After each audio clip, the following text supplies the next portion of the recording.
Hi, everyone. I'm Anna Tristan, an interior designer, and I want to share how my dream kitchen, the culmination of years of hard work, unexpectedly turned into a source of family drama. After 6 years of saving every penny and working overtime, my husband Mark and I finally bought our dream home. It wasn't perfect, it needed a lot of work. But to us, it was everything. Finally, our daughter Emma could have a backyard to play in, and I could unleash my creativity as a designer. Babe, I know it's over budget, but these Italian marble countertops will make the kitchen, I told Mark during the renovation. He smiled, always trusting me, and said, "You're the expert. If you say it's worth it, I believe you."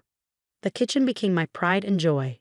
Custom maple cabinets, professional grade appliances, and a spacious island where the whole family could gather. It wasn't just a kitchen, it was my masterpiece. And for a while, it was perfect. Emma and I baked cookies every weekend, her little face covered in flour as she said, "Mommy, I love how big the counters are." But then the visits started. Mark's mother, Barbara, began dropping by unannounced, always around dinner time. "Oh, Hannah dear, these countertops must have cost a fortune. I hope Mark isn't working himself to death to pay for all this luxury," she'd say with a smile that never quite reached her eyes. Soon, Mark's sister Sarah, fresh from her divorce, started showing up too. She'd sit at the island, running her hands over the marble. "This kitchen is amazing, Anna," she'd sigh dramatically. "After everything I've been through, I can only dream of having something like this." Her visits became more frequent and more intrusive. One Tuesday evening, as I prepped dinner, Sarah showed up with her kids unannounced. "Mom, Aunt Sarah's here," Emma called out excitedly. The door was unlocked. "I hope you don't mind," Sarah said breezily, walking in like she owned the place. "I just had to show my realtor friend your kitchen." She couldn't believe it when I described it. "Your realtor friend?" I asked, trying to keep my voice calm. "Oh, just getting some professional opinions. This layout is exactly what I've been looking for." I caught her taking photos when she thought I wasn't looking. The knot in my stomach tightened. That night, I overheard her on the phone in our driveway. "Mom, you should see how perfect it is. I know they worked hard for it, but after everything I've been through, don't I deserve something nice too?" When I told Mark, he dismissed it. "You're overthinking, Anna. They're just admiring your work." But something felt off. Barbara's lingering stares, Sarah's comments, it wasn't admiration. It was envy. Sunday dinner was the final straw. "A fresh start is exactly what Sarah needs right now," Barbara announced casually, "and your house would be perfect for her." I choked on my wine. "Excuse me?" "Mom, we've talked about this. We're not selling," Mark said firmly, but I noticed he avoided eye contact with Sarah. Barbara waved him off. "Oh, come on, Mark. Anna's expensive tastes must be bleeding you dry. Those marble countertops alone probably cost more than Sarah's first car." "Actually, I got them at a designer discount," I said, trying to keep my cool. "Designer discount or not, I heard some hefty withdrawals have been made lately," Barbara added smugly. "Small town, sweetie. People talk." I froze. Was she talking to bank tellers about our finances? That evening my cousin Amy called. "Anna, is everything okay? Barbara was at bridge club saying Mark's working 2 jobs to cover your spending." "What?" I nearly dropped the phone. "That's not true. Where is she getting this?" The next day, Sarah showed up unannounced again. "Madison, Tyler," she called to her kids.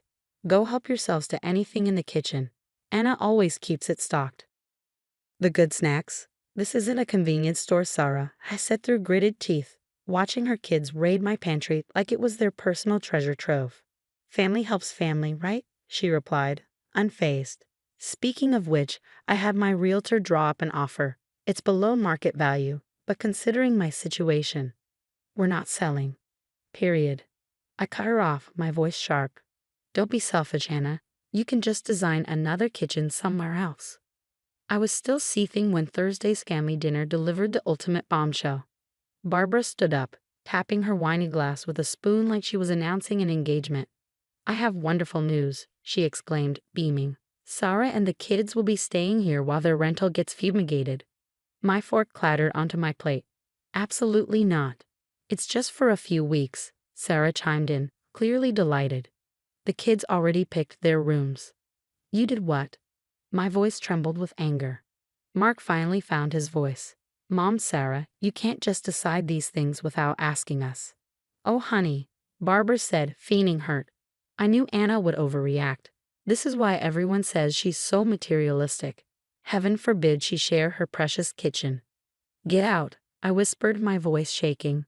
Then louder, get out of my house. Barbara dabbed her eyes with a napkin, playing the victim. See how she treats family, Mark? Your sister needs help and your wife only thinks about herself. That night, Mark and I had our first real fight about his family. Maybe we could help them out for just a few weeks, he suggested hesitantly. Are you serious? They're manipulating you. Can't you see that? They're still my family, Anna. And what am I? The evil wife who won't share. They're spreading rumors about us. At the bank, at the bridge club, they're trying to force us out of our own home. You're being paranoid. No, I'm being smart. This isn't about helping Sarah. This is about taking what's ours. I stormed upstairs, slamming the bedroom door behind me. My mind raced. I needed proof, something concrete to show Mark what his mother and sister were really up to. The next morning, as I rifled through my jewelry box, my heart sank. What do you mean my tennis bracelet is missing? I muttered to myself. Worse, our house documents had vanished too. After a sleepless night, I called Linda, a private investigator a colleague had recommended. The retainer fee is steep, Linda warned during our coffee meeting. I don't care, I said. Something's not right, and I need to know what it is. 2 weeks later, Linda called. You better sit down for this, she said. Remember Sarah's sob story about her ex-husband David being a controlling jerk? Yeah, I said cautiously. Well, turns out it's the other way around. She was embezzling thousands from their business accounts. David agreed to a quiet divorce in exchange for dropping the charges. I felt sick. There's more, Linda continued. Your mother-in-law and sister-in-law have a history. Remember Aunt Patricia's house? The one Sarah lived in briefly before it was sold. Mark said Patricia wanted to help Sarah get back on her feet. Patricia didn't do anything.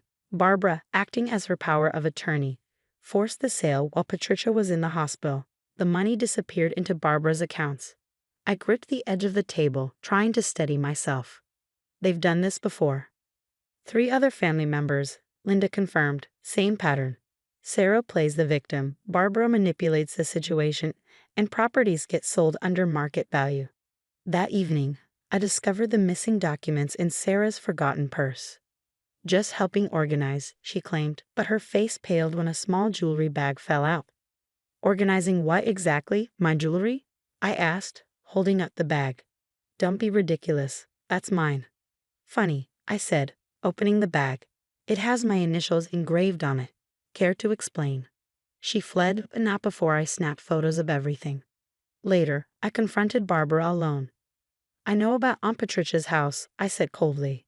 I have no idea what you're talking about, she replied, but the flicker of panic in her eyes gave her away. The power of attorney. The missing money. Ring any bells?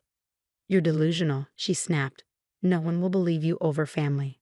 David might, I said. I hear he's still interested in those missing company funds. For the first time, real fear flashed across her face. That night, I laid everything out for Mark. The documents, the photos, Linda's report.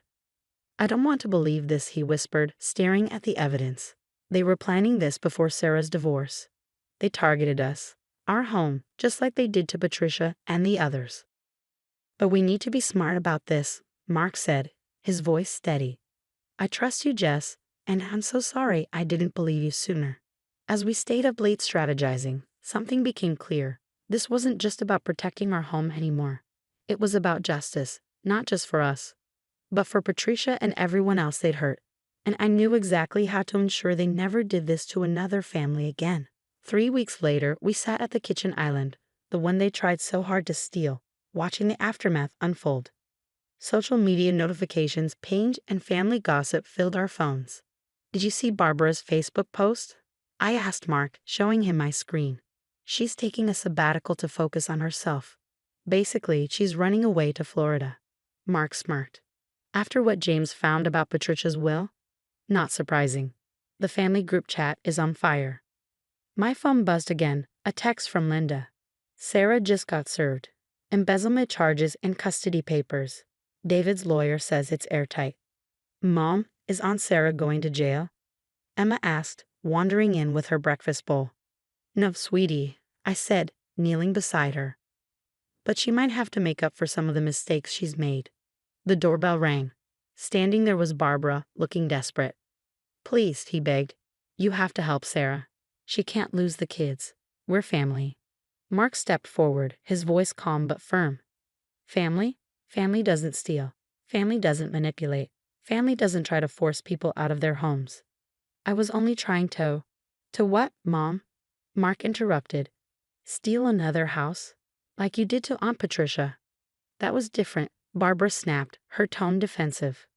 Get out, Mark said quietly, and don't contact us again. Later that evening, Amy called with updates.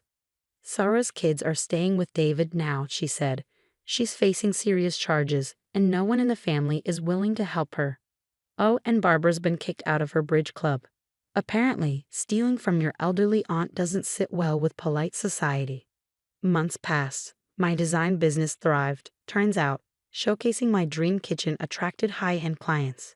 Mark got promoted, and Emma's grades improved now that the house was free of toxic drama. One evening, while I was prepping dinner, Mark wrapped his arms around me from behind. Thank you, he said softly, for fighting for us, for seeing what I couldn't. We fought together, I replied, leaning into him. That's what real family does. Cookie time, Emma called, skipping into the kitchen with a smile. As I watched my husband and daughter laugh together, surrounded by the kitchen I poured my heart into, I realized we gained something far more valuable than just keeping our home. We'd found our strength, our truth, our peace. No toxic family members required. What about you? Would you have exposed Sarah and Barbara's schemes right away or waited to gather more evidence like I did? Sometimes staying quiet reveals people's true colors, but it can also mean enduring more pain. Drop your thoughts below.